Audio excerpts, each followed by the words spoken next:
Welcome to the Freedom Fridays Project podcast. I'm Pete Clark, your host, the Whispers Guy.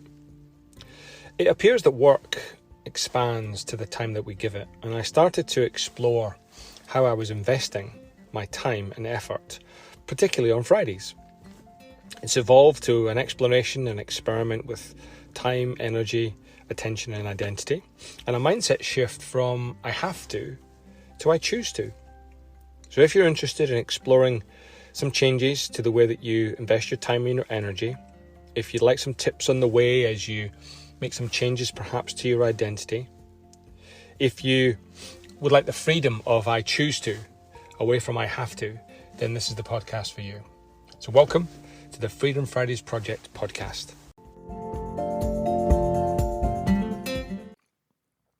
This is going to be my last recording of the year, and I've gone back to a solo version just to reflect on some of the things that have happened over the course of the year. And, you know, the most amazing, astounding, and pretty proud thing for me is that I got to 46.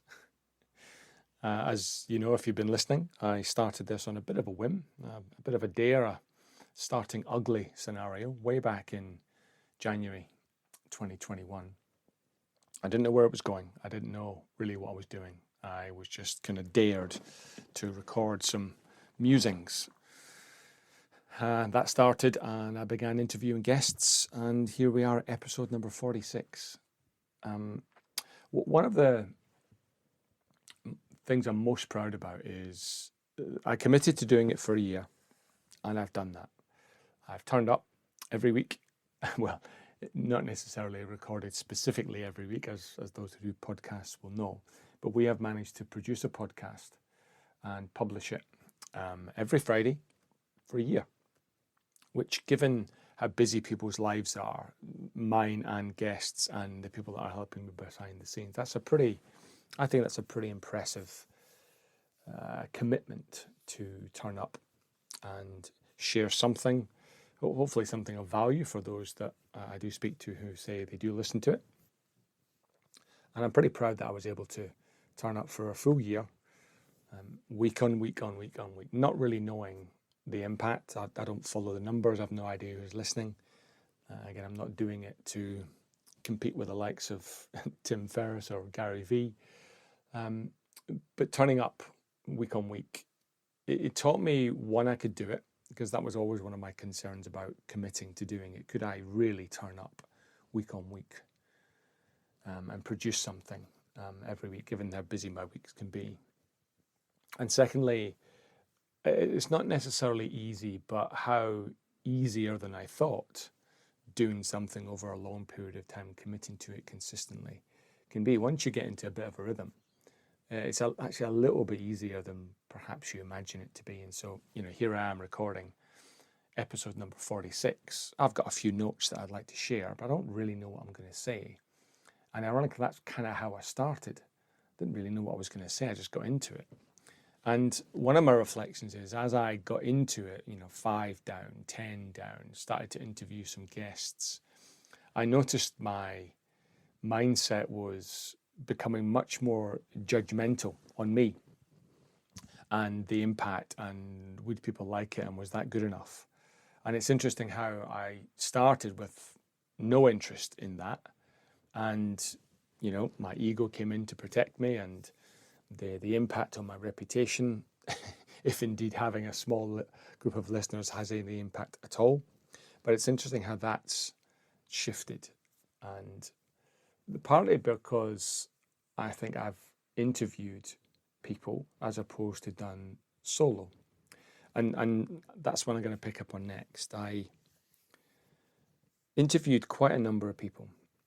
I won't mention anyone in particular, but I will mention that absolutely everyone I spoke to has a story. The premise of Freedom Fridays evolved into ordinary people with extraordinary stories. And everyone I spoke to had a story. Now, for some, it was more obvious and they told it and they expressed it. For others, it was buried a little bit deeper. 1 layer, 2 layer, 3 layers beneath the surface.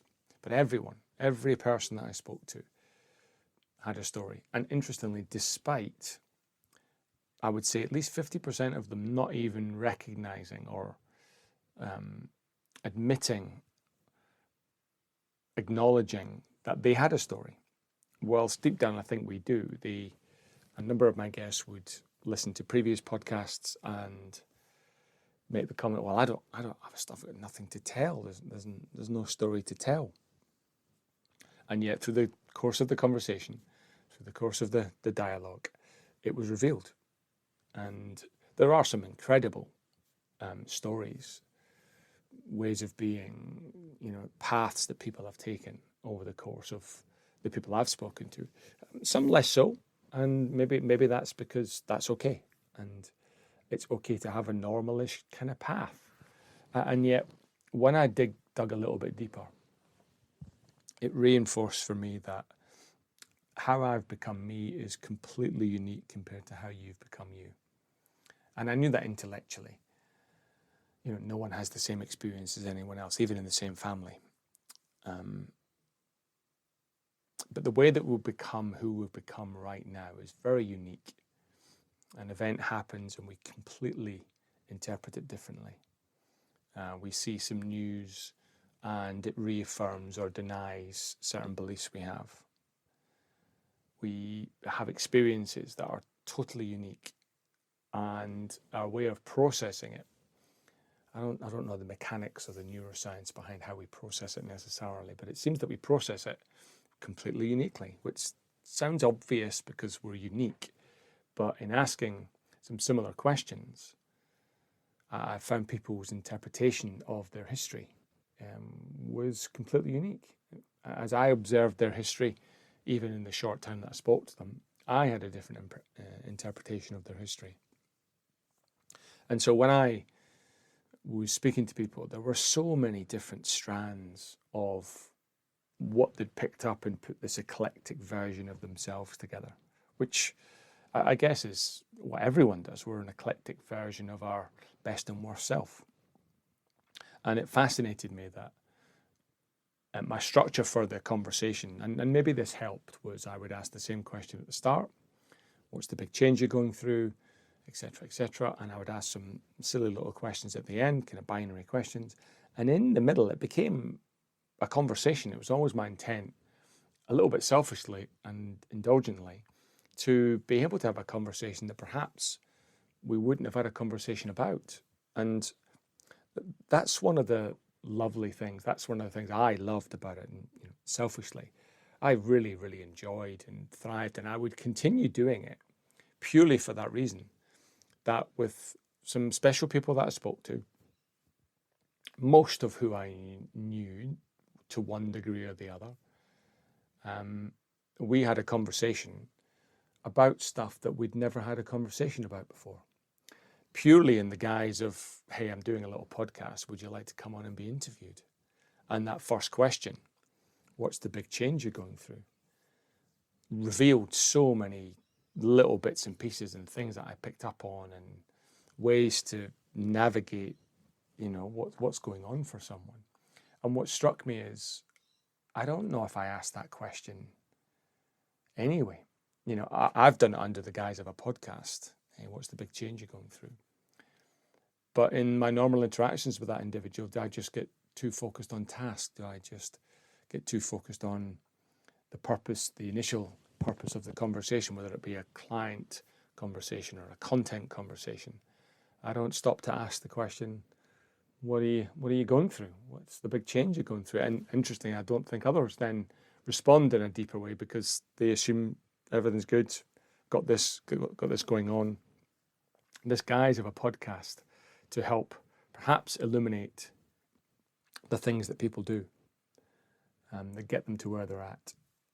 Revealed some phenomenal things, and there was some beautiful, jaw-dropping insights. Again, I won't name any. There were too many to name. If you're interested, trawl through some of the history. But some jaw-dropping, for me, moments in terms of when I spoke to people, the things that they revealed, the trauma that they were relatively composed in talking about, the insights that they had in making and still immersed in the change that they were talking about. It really was, from a selfish point of view as the interviewer, but I was listening as well, because that was my structure. I would listen to the answers to the first question and then just pick up a conversation. And interesting, when I spoke to most of the probably latter day guests, so June onwards, not everyone, but some didn't know, hadn't followed the podcast, hadn't listened to any, had listened to then some of them and went, oh, mine's isn't as good as. So I'm sure many of us listening, and certainly me, we recognize that imposter kicking in.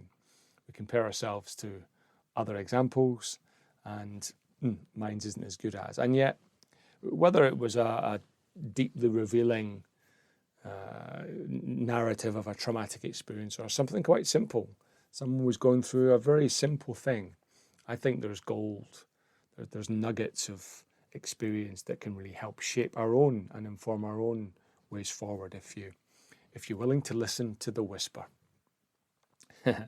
Which brings me back to the whole premise around Freedom Fridays, that if you know my story, I believe that life whispers to us. It whispers to us in many forms, and usually it needs to be a shout before we'll do something. It might be whispering for a number of times, and my business, I called it 21 whispers. It's an arbitrary number. It's not necessarily 21. It could be 6 or 27 or 362. The number is very subjective, but this metaphorical 21st whisper is when the whisper turns into a shout. And I'm hoping that maybe this might pique some interest. You troll through some other of the historical podcasts with a question in mind. What's the question that you'd most like to have an insight to? What's the part of your life you'd most like to have and hear your 21st whisper? And then listen again to other people's stories and see what pops up. The final thing I'll share is I felt really privileged, really quite honored to be let into someone's life. And I know over the course of the last 18 months on Zoom and Teams and in our 2D digital world, we've been let into people's homes inadvertently. We've had strangers in our homes because of what's behind us. And so a big thank you to all of my guests and perhaps even guests to come. The privilege I felt in you sharing your story, sharing your vulnerability, and be willing to go into an unstructured conversation. I didn't provide any of the questions. We just had a conversation, and I'm really privileged that people were willing to go there, on my terms. It's just going to be random. They were willing to do that, and so I feel really grateful, humbled that you were willing to do that. And my final reflection is I felt that I was able to meet you where you're at. I think my interpretation of the feedback you gave me as I interviewed you, some of the feedback I'm getting from some of the listeners is that you feel met. You feel met, you feel heard, you feel held, and you feel seen. And I think that's a beautiful privilege to be part of. It's a humbling thing to be part of, and it's a very unique thing to happen, particularly as things currently are pretty noisy. There's lots of noise out there in the media. We're coming towards the holiday season, the Christmas season for many of us who celebrate that time of the year. It's a time to reflect and a time to remember, and also a time to refresh and renew and perhaps take some space to re-energize and reimagine what could be for 2022. And that's the final insight from me, and it's about me. What I've learned about me over the course of doing these podcasts is sometimes I don't feel met. I don't feel heard. I don't feel seen. Sometimes I just don't feel held. And because of the work that I do, because of my immersion in some of these personal growth topics, I'm a bit of a geek in that sense. Those that know me, I've read a few books in my time, and I love it. And sometimes in the course of the busyness of our lives, the busyness of the work I do, my solid and pure, as far as I can tell, intention to meet people where they are at, there's a little gap sometimes. I sometimes don't feel met. So over the Christmas and New Year period, I'm going to work on meeting myself, giving myself enough space to be met, to be held, to be heard, and to be seen by myself. And I'm going to share that with my family so they can understand perhaps something that they can do for me. And it sounds, as I'm saying this, it sounds really selfish and self-indulgent, and yet it's a need. I think it's a basic human need to be heard, held, and seen. And there's a gap for me right now as I come towards the end of a really busy year. I'm going to get better at expressing the need that I have. So that's it for 2021. It's my final podcast recording of the year. Thank you so much for listening. If you have, thank you so much for taking some of the whispers to heart. And I look forward to seeing you in 22. Although at this point, I haven't decided what I'm going to do. I'm definitely going to take a break. I need a break. I need to just have some downtime before I consider what I might do with this in 2022. So wishing you all the very best for the holiday season. Wishing you the capacity and the opportunity for any of your dreams and wishes and ambitions to come through next year. All the best. Cheers.